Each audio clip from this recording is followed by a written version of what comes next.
We're starting a new section today called Get Clear, Eliminate Obstruction. Einstein proved it's all just energy, like you see behind me, the space. It's all just energy. We want to be clear like that, unobstructed. That is healthy-mindedness. The formula is all disease is obstruction of that clear energy running through the system. All recovery is elimination of the obstruction, so that then all success can be attraction. Clear the runways so that you can attract in like a magnet. The obstructions are people, habit, and food or other substances. Yes, this is what you want, clarity. As clear as the skies, that is happiness.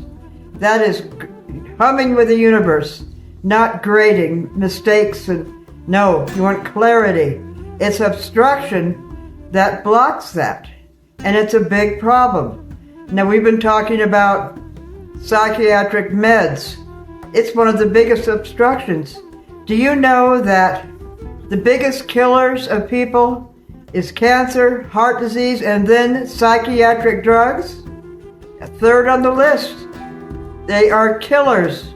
And 1 in 4 older women are on them, 1 in 5 younger women. It's a big deal. Now, if you say to somebody on anti-Ds, why don't you go out and get some sun or feel the wind? They're real offended. I have a clinical depression. I have a brain disorder. How can you reduce it to getting some sun? Or if you tell them to eat right, what are you talking about? This has nothing to do with food. I have a brain disorder. It is their identity, and they are very defensive about it. The patients are as defensive as the doctors.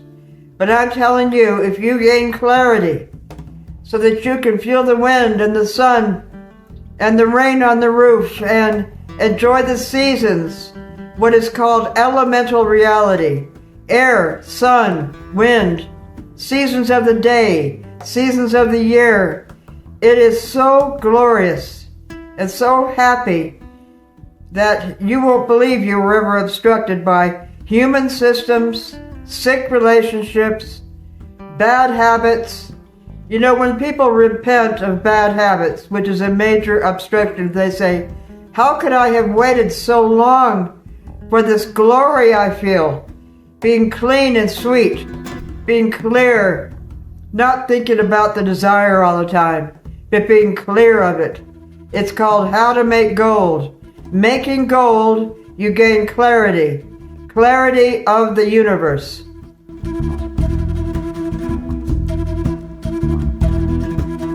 You're clear of all obstruction. The energy runs clear. That is high energy. That's what you call vitality, the measure of health. Being on top of things. Having the motivation and the energy to carry out inspiration. It's wonderful. But if you're obstructed, it's just drudgery. Everything is a chore. You have inspirations, but not the energy to carry them out. You don't even have creativity because the creative spirit can't come through. It's obstructed by thoughts of, oh, I want to drink. I want to eat. I want to have sex. I want to do this or that. No. You want freedom from habits, bad habits, so that the energy can just go through and through and through all day long. High as a kite. Creative all day. That's how we're meant to be. Obstruction is the problem. This is a scientific discovery, and all discoveries must have a formula. All disease is obstruction, all recovery is elimination, and all success is attraction. It's called How to Make Gold, the old alchemical science of converting energy from dross to clear. Converting energy, the art of energy transformation, is based on repentance. Repenting from sin or bad habits, repenting from sick relationships, which are the biggest obstruction, people problems, and what you eat. That's the most obvious, that's what we put in the engine.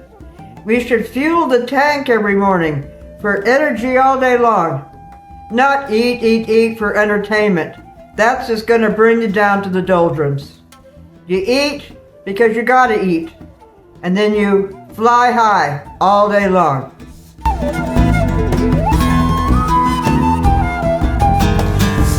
Biggest obstruction is human society. I am so glad to be in retirement, where I have a locked gate. The whole day is my own. There's no social expectations. There's no mean comparisons. There's no office politics. There's, no more mixed signals. Mean girls, mean boys, treachery. I wrote this in my journal. I'm so glad to be past the age of social expectations. A locked gate. Just family here. People I can trust. No parties, etc. I don't ever go to parties.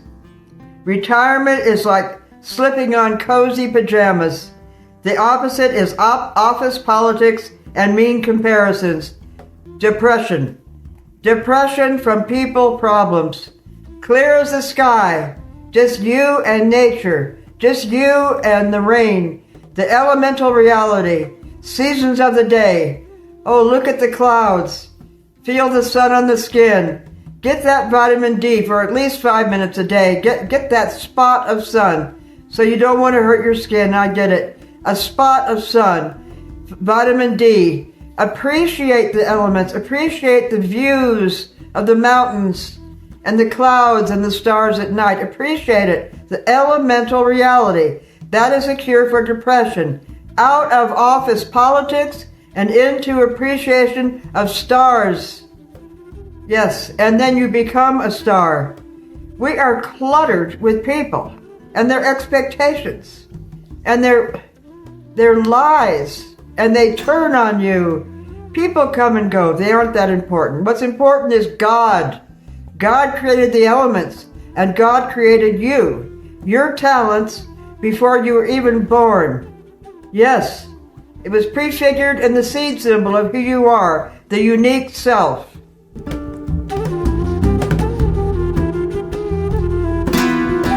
The goal of life is not to be happy, but to find meaning, to find the unique self. It's as unique as a snowflake. Don't copy others.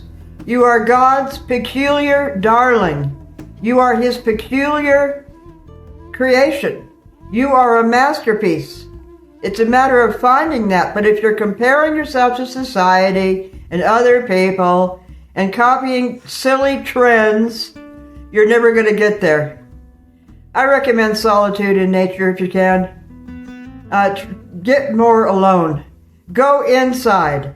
The goal is an exciting inner journey to the true self, not an outer journey of shaking hands and connections and networking. That's really quite boring and superficial and meaningless.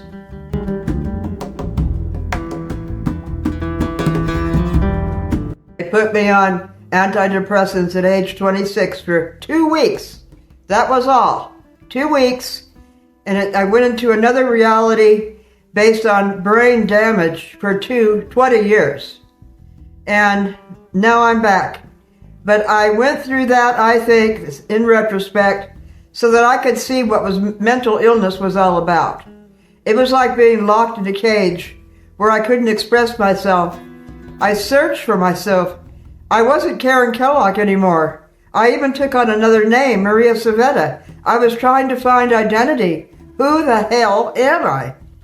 I was in withdrawal symptoms, and protracted withdrawal syndrome it's called. And it was horrible. Nightmares, hallucinations, akathisia, pacing and insomnia for 30 days, and just locked in a dreary, terrifying, dystopian nightmare. That was antidepressants. It took me decades to find the true self, and what I did was find my first nature, my young girl before the age of 10 self, who I was, how I was born, my likes, dislikes, limitations, boundaries, talents, interests. These are all unique to every person. But you see, after prepubescence, we try to get attention to people, junior high, high school. We want to be part of the popular.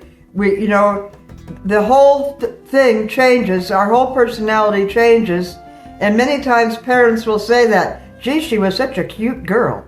But then she became horrible when she turned 12, 13. Got interested in boys. We were a totally different people adapting to the social world. That's called our second nature, our maladaptation to society. What we want to do is find our first nature before that onslaught, and then go from there. Well, I'm now that.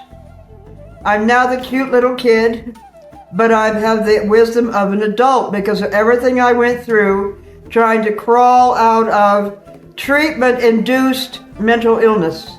I was okay. I just suffered a rejection at age 26. Love went wrong, and I went to a doctor. They gave me a pill, and they gave me brain damage. I didn't have brain damage or chemical imbalance. They gave it to me, and it took me decades to get back. So that's what I'm telling you. The silver lining is I've walked through mental illness, treatment-induced, or whatever. And now I can tell you what it's all about and how to get back to reality, to who you are. The goal is to find the true self.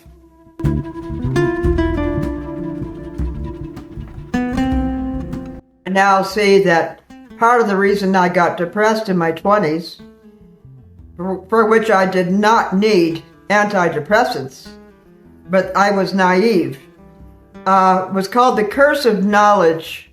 Being too aware, being hurt in social interactions, not just feeling emotions, this is from my journal from way back then, but seeing them, sensing them, reading them, a change in tone, a delayed text, a cold glance.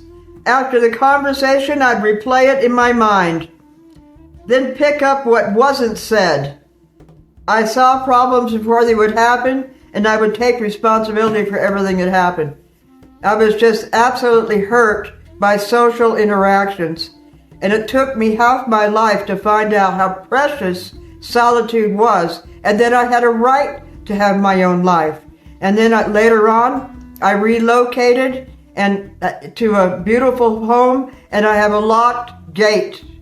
Beautiful views all around me, but nobody can find me.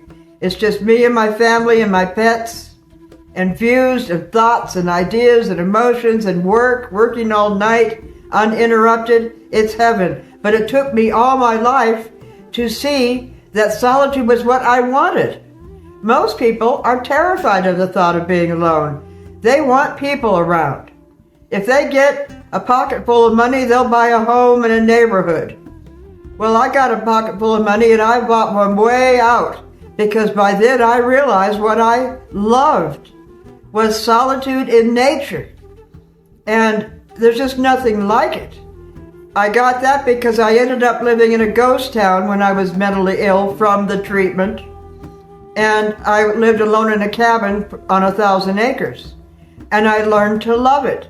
It was just a tiny, dusty cabin, but I learned to love it. And I didn't even want to leave when it was the daytime to go from a cabin to a mansion. I didn't want to leave because I had learned to love the solitude and taking pleasure in the little things.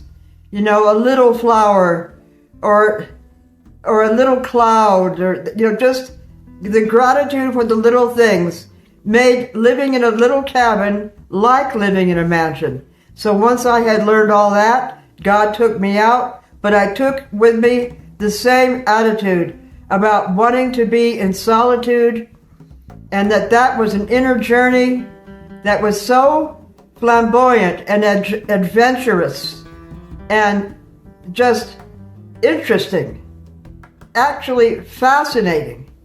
And then when I would come up into a social interaction, it was boring. No matter how many people were in the room, I was bored to death. I saw that before I moved, so that's what gave me the inclination to buy a house way out in the country. So I was lucky. A lot of people don't learn that about themselves. They still think they want to be in society. Well, good luck. You may not like it after a while.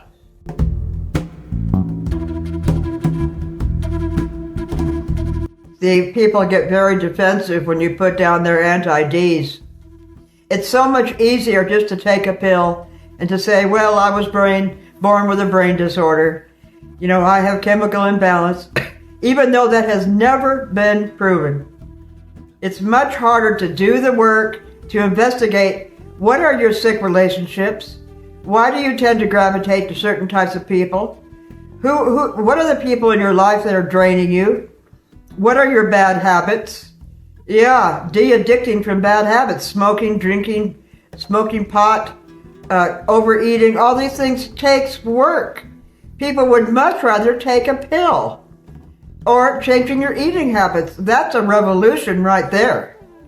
So that's the whole reason we have a psychiatric med disaster of overprescription. It's very easy to get them, and 1 in 4 older women are on them, 1 in 5 younger women. And there are a suicide every 11 minutes from antidepressants. They bring suicidation, they bring horrible depression, way beyond what it was the original reason for them.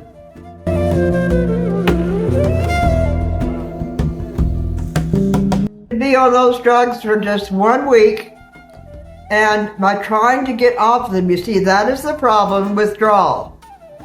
You have what is called abstinence depression.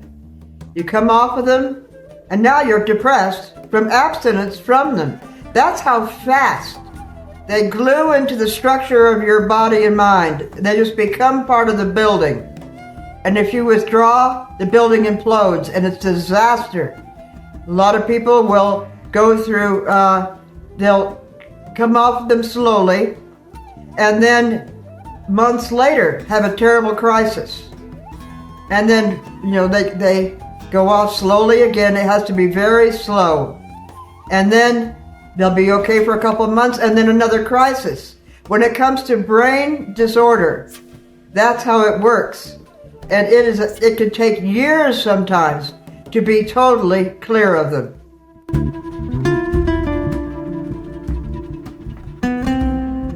Abstinence depression, just 2 weeks, and you go into that, and then the doctors say, you see, you need the drug, because without it, you feel depressed.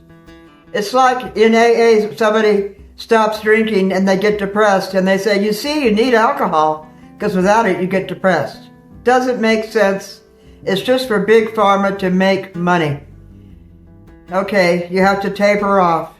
And I'm not kidding. If you've been on antidepressants for 10 years or more, my sister's been on 50 years. It takes years of tapering, years to get off of it safely. This is a big deal. This is a crime. This is an industry of crime. Big pharma.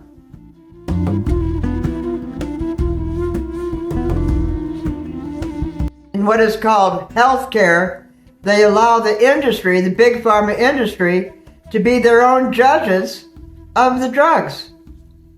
Not only that, big pharma funds the medical journals with ads and repaid articles. They live off of big pharma. So you think they're going to give a bad review? They hire opinion leaders. They give money to everybody. It's bribery across the board to academic professionals and doctors. Just look at all the ads of big pharma on television. It's the same way. If you look up any drug in a medical journal, you'll have a bunch of drug company ads. That's not disinterest. That is not right. I'm sure you can see how wrong that is.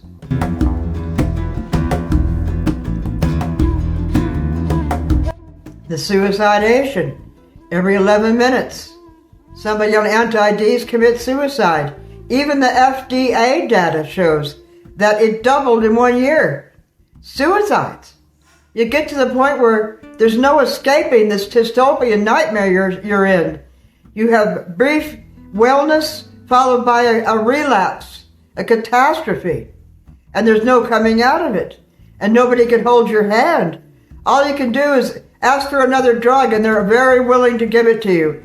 The AMA, the Big Pharma, they want lifelong patients who are on it for life. And they tell you, you got to go on this for life. But it just started with a minor depression from a life event.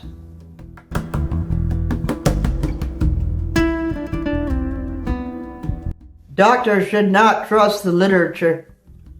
And it's just, they are exposed to constant propaganda from Big Pharma. Constantly ads. Everywhere you look are ads. They own everything. And if you play game, if you're an academic and you want to progress in your field, of course you do. It's all about progression up the ladder.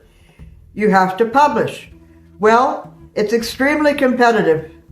But if you take Big Pharma money, they'll help you publish. They'll give you a staff. They'll even ghostwrite it for you.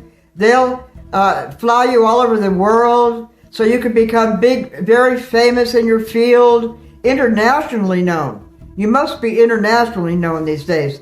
You can't stay down here competing with NIH grants where they're so competitive and not 1/10 the money. So everybody has to play with Big Pharma, and then you're all aglow. Then you're wined and dined, invited to the best parties, living in a mansion, driving a nice car. Some people make $700,000 a year. Now, I do know one psychiatrist, Dr. Joseph, online, and he concentrates on tapering. That's the whole thing, how to get people off these drugs, tapering.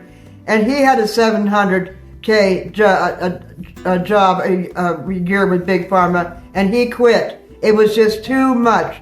The contradictions, seeing the vile lies, seeing that how the publications and the information is skewed by omission, overstating how much good the drug does, and any talk of withdrawal or suicide is not mentioned. He quit. And now he has online YouTube channel on tapering, and he's doing very well. So it came out okay. But how many scientists are willing to give up a $700,000 a year job? They're just consumed in the vortex, just sucked right into it.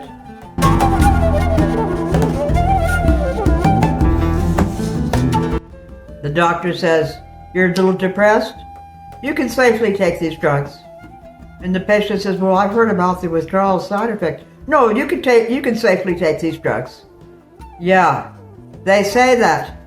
And that is the end of their life. That's the crossroads of their life.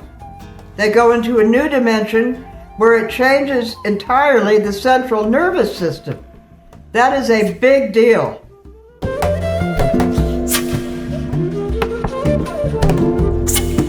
Now, if a doctor were to talk about the negative effects, they would be immediately ostracized as a dangerous and nefarious person because they are fighting against people getting better.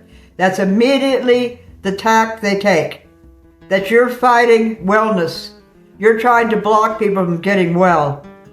Man, it's like a family argument with a bully who, no matter what you do, they put you in the bad light.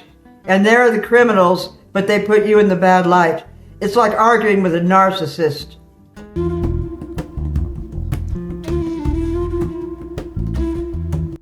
If you start arguing with them, they'll say things like, you are so old-fashioned, wanting to have people pull themselves up by the bootstraps. In other words, do the work, do the inner work of getting rid of obstructions. You are behind the times. Just forget her. She doesn't know what she's talking about. Because people know that therapy does take years. It's hard work. So this is a short way to get to it. And it's very seductive to people, especially if they're in a crisis, like a divorce. And they feel, I've been in a divorce, it was horrible. I mean, it's just awful. Losing your family, losing your home maybe, and you need something, you want something, and somebody offers you a little pill. It looks so innocent, and all the doctors say it's very safe and very effective, and it's not.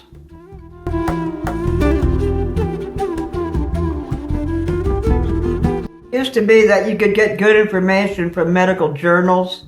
I used to read them all the time. But you can't anymore. You can't trust them. They make all their money from drugs. The drug companies finance them. They will not finance negative articles about drugs. How can you trust journals? How can you trust the higher echelons in academia if they're pharma funded? You can hardly find anybody who is not funded by big pharma. That's how they got those head chairs. Man, this is a drug conspiracy. This is a crime conspiracy.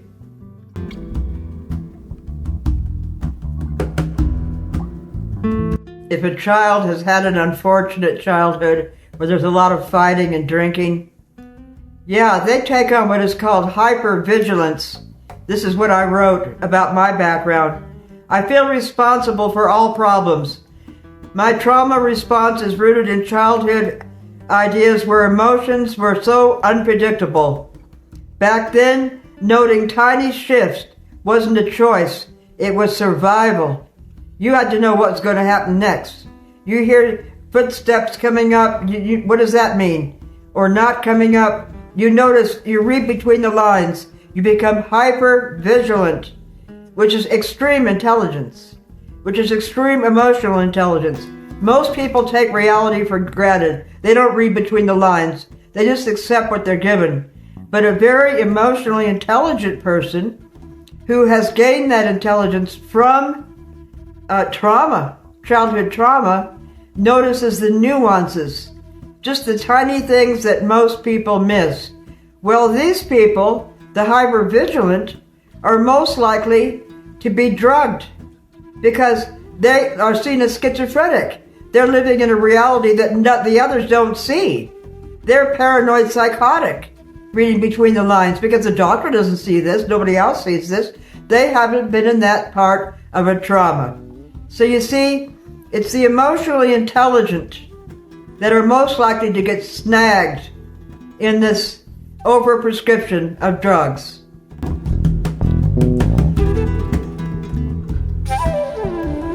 Or on what I wrote in my journal about the emotionally intelligent. As adults, they keep scanning, decoding, never fully relaxing. Their depression isn't from being alone, but never feeling safe enough to just be. Even joy feels dangerous, but if you're deeply tuned in, you deserve to feel safe too. You eventually will, when you get behind a locked gate and know how to discern people and who to let in your life, who to get the hell out of your life. When you learn these tricks that I've done 100 videos now about obstructions. It's very simple, and you will have this new life that if you are this emotionally intelligent person, you deserve to feel safe, and you will. And you will be able to skillfully navigate society, and every day will be beautiful. Now that is a guarantee.